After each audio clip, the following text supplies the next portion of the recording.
Կենտրոն հեռուստաընկերությունը և Drive Media-ն ներկայացնում են։ Ողջույն, ես արդեն գտնվում եմ X-Drive ավտոդպրոցում, որպեսզի միասին շարունակենք պարապել քննական հարցաշարերը։ Մեր նպատակն է, որ դուք ոչ միայն հանձնեք քննությունը, այլ նաև դառնաք հմուտ և գրագետ վարորդ, իսկ X-Drive-ի հետ դա հնարավոր է։ Ողջույն ընկեր Արթուր։ Ողջույն Սյուզան։ Ինչպե՞ս եք։ Շատ լավ, դու ինչպե՞ս ես։ Լավ, շնորհակալ եմ, ես էլ եմ լավ։ Այսօր շարունակում ենք մեր նոր թեստ պետք է անցնենք, եթե չեմ սխալվում, 9-րդ թեստը։ Շատ լավ, կնայենք 9-ը։ Նախորդը 8-րդներ։ Նախորդը 8-րդներ։ Շատ մոտ գործենք 9-րդ թեստ։ Դուք կարդաս։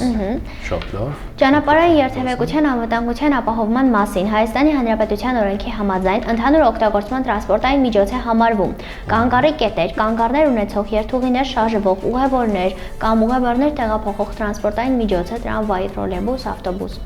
կանգառի կետեր ունեցող երթուղիներով շարժվող ուղևորներ կամ ուղևորներ տեղափոխող տրանսպորտային միջոցը, ինչպես նաև թեթև մարդատար տաքսի ավտոմոբիլը։ Ահա։ Ну, առաջի հայացքից կարծես թե նույն բանն է գրված։ Բայց տաքսին։ Այո, երկրորդ պատասխանը կարդում ես, նեղ ունի շարունակություն, ինչպես նաև թեթև մարդատար տաքսիները։ Տաքսիները։ Տաքսին ընդհանուր օգտագործման տրանսպորտային միջոց չի համարվում։ Ինչու՞, որովհետև նա երթուղի չունի։ Ինչպես ուզի, այդպես կշարժվի։ Իսկ երթուղի ունեցողները այ գույնով կապտասներ, տրամվայ, տրոլեյբուս, ավտոբուսներն են։ Երթուղի ասածը երևի հասկանում ես, որ A կետից B կետը գնում է նշված երթուղով, իրենք իրենց երթուղուց շեղվելու իրավունք չունեն։ Եվ պետք է կանգառ կատարեն միայն ու միայն կանգառի կետերում։ Իսկ տաքսին որտեղ ցանկանա, այնտեղ կանգառ կկատարի։ Հասկացա։ Լավ, տարբերությունը դրանում է, տաքսում չենք համարում ընդհանուր օգտագործման տրանսպորտային միջոց։ Անցանք հաջորդ հարցի։ Ճանապարհային երթևեկության անվտանգության ապահովման մասին Հայաստանի Հանրապետության օրենքի համաձայն հետիոտն են հավասարեցվում առանց շարժիչի հաշմանդամային սայլակներով տեղաշարժվող հաշմանդամները, բեռնասայլակ, սահնակ, մանկասայլակ կամ հաշմանդամային սայլակ քաշող կամ հրող անձինք, թվարկված բոլոր անձինք։ Ինձ մոտ թվարկված բոլոր անձինք, թե։ Ճիշտ ես, բայց մի փոքր արի մեկնաբանություն, լավ, բոլորի համար։ Տես առաջի պատասխանում նշված է առանց շարժիչի հաշմանդամային սայլակով, բայց հնարավոր է հանդիպի մեզ նաև շարժիչով հաշմանդամային սայլակ, դե հաշմանդամային սայլակը լինում է նաև շարժիչով կահավորված, բուջուրիկ շարժիչով աշխատում, էական չի, լավ կլինի շարժիչով, թե առանց շարժիչի, քանի որ հաշմանդամը ինքը չի կարող հեծանվորդի պես վեր կենալ իր հեծանիվից ու քաշքաշ տանել, տեղափոխել, լավ։ Հենց օրենքի համաձայն ինքը համարվում է, կարելի ասել, հավասարեցում է հետիոտների։ Օրինակ հետիոտնային անցումը գիտենք։ Հետիոտնային անցումը օգտված կլինենք, շատ ճիշտ է, հենց ինքը զեբրան։ Հեծանվորդը հեծանիվը քշելով, երթևեկելով անցնելու իրավունք չունի զեբրայի վրայով։ Ինքը իրավունք ունի իջնի հեծանիվից, քայլելով, ոտքով տանի, տեղափոխի։ Այդ դեպքում ինքը համարվում է հետիոտ։ Բայց քանի որ հաշմանդամը չունի դրա հնարավորությունը, ինքը չի շարժվում, իրա սայլակով տեղաշարժվող հաշմանդամը համարվում է հետիոտ, ինքը իրավունք ունի, կոպիտ ասած, քշելով անցնելով անցնի։ Հասկացա։ Հետիոտներին Այս դեպքում թվարկված բոլոր այո, այստեղ էլ սահնակ, մանկասայլակ, հաշմանդամային սայլակ, քաշող, հրող, տանող, տեղափոխող անձինք, համարում են հետիոտներ, հավասարեցում են հետիոտ։ Շատ լավ։ Տրանսպորտային միջոցների շահագործումն արգելվում է, եթե բեռնատար ավտոմոբիլի բացակայում է բժշկական տեղատուփը, առջևի մասում տեղադրված են սպիտակ գույնի լուսանդրադարձնող հարմարանքներ երկու դեպքում են։ Երկրորդ դեպքում արգելվում է։ Ահա, ինչի։ Այս դեպքում արգելվում։ Հա։ Ինչու՞։ Որովհետև դիմացը պետքա դեղին լույսը լինի։ Բաց գույն։ Հիշի բաց գույն, սպիտակ կամ դեղին։ Սպիտակ կամ դեղին։ Այսինքն չի արգելու։ Նայ։ Հա։ Առաջամասում, առջևմասում տեղադրված են սպիտակ գույնի լուսանադարձնողներ։ Նախ հասկանանք, թե որն է լուսանադարձնողը։ Իր մեջ լամպոչկա չի լինում։ Դիմացից հետևից ընթացող տրանսպորտային միջոցի լույսերն ընկնում է այդ մեքենայի վրա, տրանսպորտային միջոցի վրա լույսը անդրադարձնում է, որպեսզի նկատելի լինի։ Տեսած կլինես, Այն ցերեկվա ժամերին, օրվա լուսավոր ժամերին ասենք, երբ որ արևը ընկնում է այդ լույսային սարքավորումների վրա, վարորդներին թվում է, թե լույսերը միացրած է թվում։ Հա։ Լույսը անդրադառնում է արևից, փայլփլում է։ Դա լուսանադարձնողն է հենց ինքը։ Ուրեմն լուսանադարձնողը դիմացը պետք է լինի սպիտակ գույն։ Հետնամասում պետք է լինի կարմիր։ Հիմա այս երկրորդ պատասխանում ասում է արջևի մասում սպիտակ գույն է լուսանադարձնում։ Դա թույլատրելի է։ Հասկացա։ Շահագործումը կարգելի այս դեպքում, երբ որ բեռնատարում բացակայում է բժշկական դեղատուփ։ Հասկացա։ Մի բան էլ ստեղ ասենք, հիշելու համար, ճիշտ է մենք դրա մասին գիտենք, բժշկական դեղատուփ բոլոր տրանսպորտային միջոցները, Պարտադիր պետք է ունենան։ մեխանիկական տրանսպորտային միջոցները պետք է ունենան։ Չի ունենա միայն առանց կողային կցորդի մոտոցիկլ։ Քանի որ տեղ չունի։ Ապրես։ Հիշեցինք սա։ Հիշեցի։ Շատ լավ։ Բայց կողային կցորդով պետք է Արդեն պիտի ունենա, չէ՞։ ունենա, այո։ Տրանսպորտային միջոցների շահագործումն արգելվում է, եթե կողային կցորդով մոտոցիկլում բացակայում է բժշկական դեղատուփը, անսարք է քարշակի հենակցման հարմարանքը երկու դեպքում էլ։ Ահա, դե ստեղ Որովհետև արդեն կողային կցորդով նա պարտադիր պիտի ունենա երկու դեպքում էլ։ Անսարքի քարշակի քարշակցման հարմարանքը, կցման հարմարանքը այդ միացման տեղն է։ Եթե անսարք եղավ, կարա փոխվի։ Հա, երկու դեպքում էլ։ Շատ լավ, երկու դեպքում էլ արկ է։ Մյուսն ենք նայում։ Որ ավտոմոբիլը վերջինը կանցնի խաչմերուկը։ Ահա։ Մի րոպե, այստեղ նշան կա։ Նշանը նշանակում է գլխավոր ճանապարհ, Շատ լավ։ գլխավոր, իսկ տակինը Տակի ցուցանակը,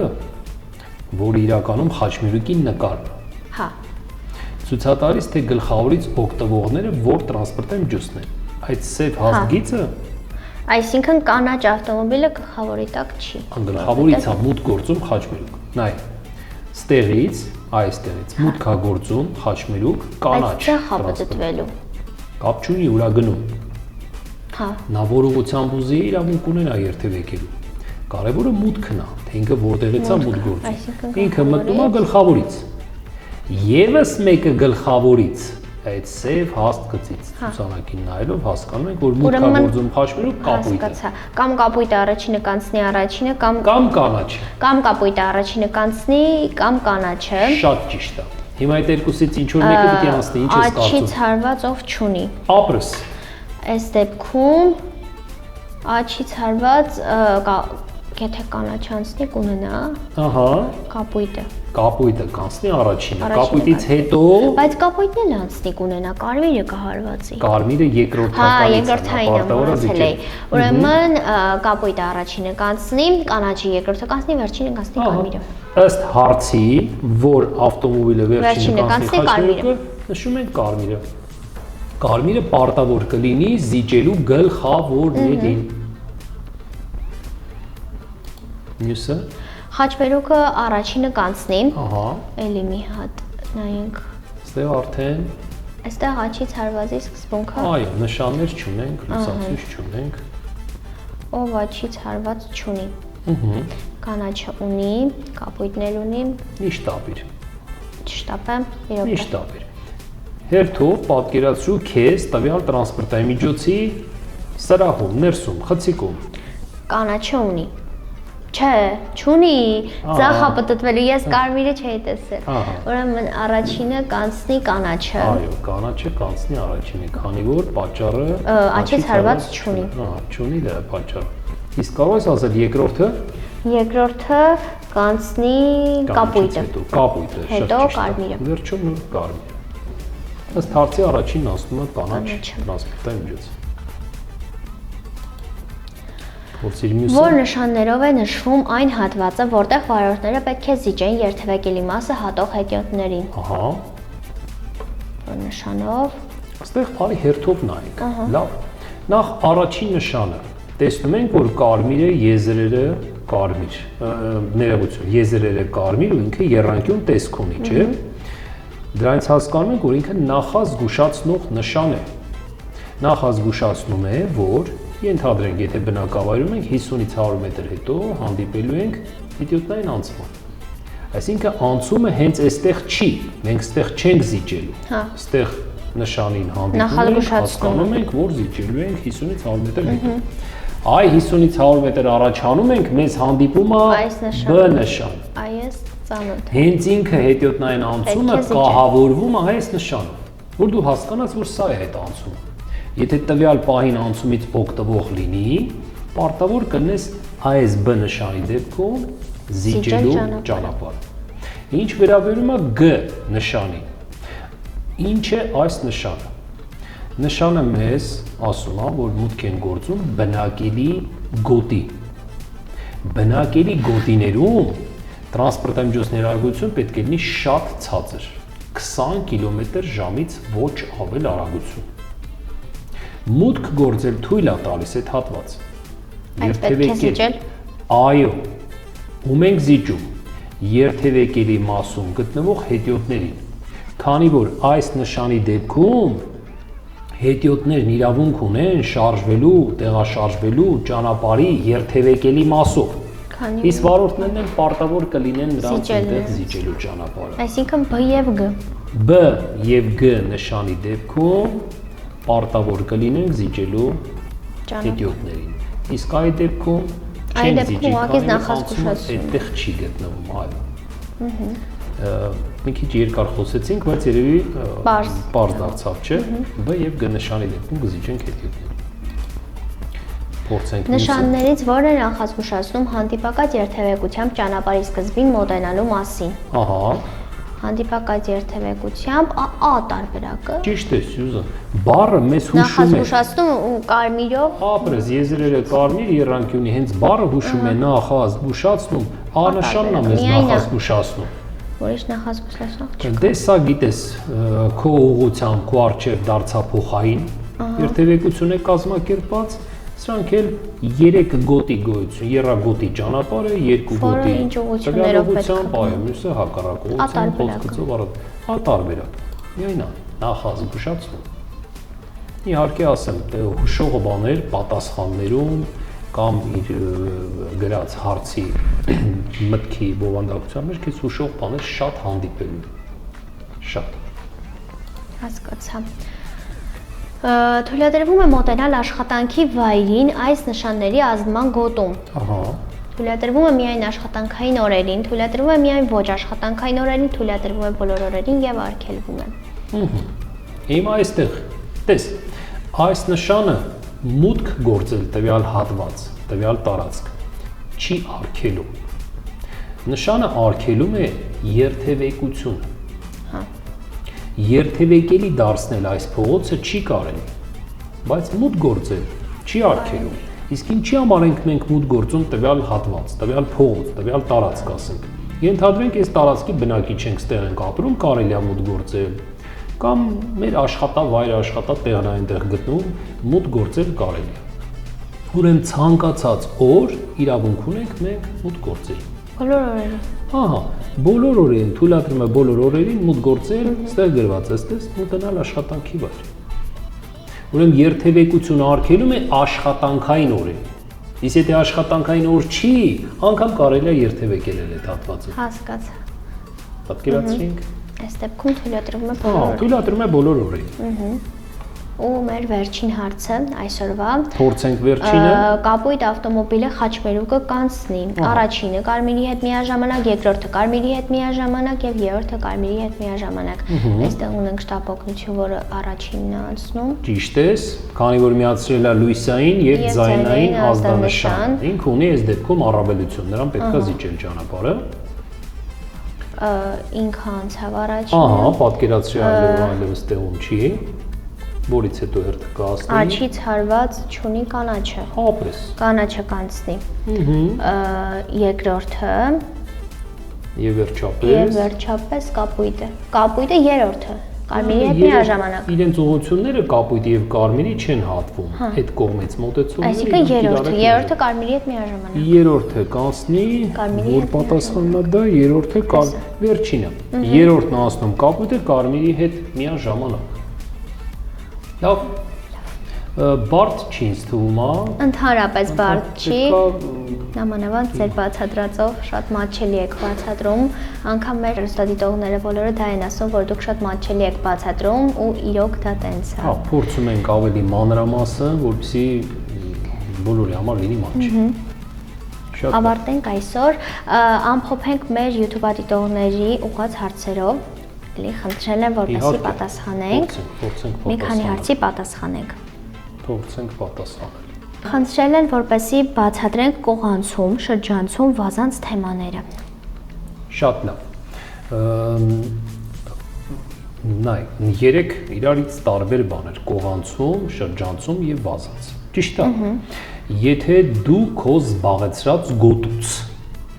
դուրս ես գալիս հարևան գոտի, որպեսզի քո դիմացով ընթացող տրանսպորտամիջոցից առաջ անցնես, դու կատարում ես այդ դեպքում վազանց։ Նորից եմ կրկնում։ Քո շարքից դուրս եկար դիմացինից առաջ անցար, դա համարում է վազանց։ Իսկ եթե քո գոտին չես լքում, քո գոտուց դուրս չես գալի, քո զբաղեցրած գոտիով եկար, իր կողքով անցար, դա կողանցումն է, դա վազանց չի համարվի։ Հասկացա։ Եվ երրորդը շրջանցում։ Շրջանցումը արդեն ընթացքի մեջ գտնվող տրանսպորտամիջոցից չէ, այլ կանգնած վիճակում տրանսպորտամիջոց եղավ, օրինակ ճանապարհի եզրի ինչ որ մի տրանսպորտամիջոց կանգնած է։ Դու իրենից առաջ ես անցնում, դա արդեն կհամարվի շրջանցում։ Աբիեստ։ Տարբերությունը երևի պատկերացրի։ Ես պատկերացրեցի, կարծում եմ մեր այն մարդը, ով որ ուղղել էր այս հարցը, իր համար էլ պարզ դարձավ։ Հաջորդ հարցը խնդրել են որպեսզի բացատրենք, որ դեպքում է զիջում տրամվային եւ երբ ունենք նրա հանդեպ առավելություն։ Հա, չէ, մի այսպիսի կարծիք գոյություն ունի, շատ-շատերն են այդ հարցին զուգեր, մի կարծիք գոյություն ունի, որ լսել են, թե իբր տրամվայը միշտ ունի առավելություն։ Ոչ, տրամվայը միշտ չունի առավելություն, տրամվայը ունի առավելություն, եթե պայմանները հավասար են։ Օրինակ բերենք, եթե ինձ մոտ է տեղադրված գլխավորի նշանը տրամվայի մոտ է, այսինքն երկուսս էլ գլխավորում ենք, արդեն մեր մեջ պայմանները հավասարվեց։ Այդ տրամվայը կունենա առավելություն։ Եթե խաչմերուկը հավասարազոր է, նշան չկա, լուսացույց չկա, ոչինչ չկա, նորից պայմանները բոլորի համար հավասար են, նորից տրամվային ունի առավելություն։ Կապ չունի աչից թե ձախից։ Հասկացա։ Եթե տրամվայի մոտ տեղադրված է զիջելու նշան, ինձ մոտ է զիջելու նշան, նորից է եղավ, էլի ունի առավելություն։ Իսկ եթե տրամվայի առջև տեղադրված կլինի զիջիչ ճանապարհը նշանը, բայց ինձ մոտ, քեզ մոտ գլխավորի նշան, տրամվայի առավելություն չի ունի։ Այո, պետք է զիջի ճանապարհը, որտեղ պայմանը հավասար չի ստացվում։ Կարողացա երևի բացատրել։ Այսօրվա համար կարծում եմ այսքանը։ Շնորհակալ եմ դասի համար, կհանդիպենք արդեն մյուս դասին, կշարունակենք մեր 9-րդ թեստը։ Շատ լավ։ Շնորհակալ ենք մեզ հետ լինելու համար։ Եթե հավանեցիք, չմոռանաք մեկնաբանություններում գրել ձեզ համար անհասկանալի հարցերը, իսկ մենք սիրով կփորձենք պատասխանել։ Կհանդիպենք հաջորդ շաբաթ ժամը 17:00-ին Կենտրոն TV-ի եթերում։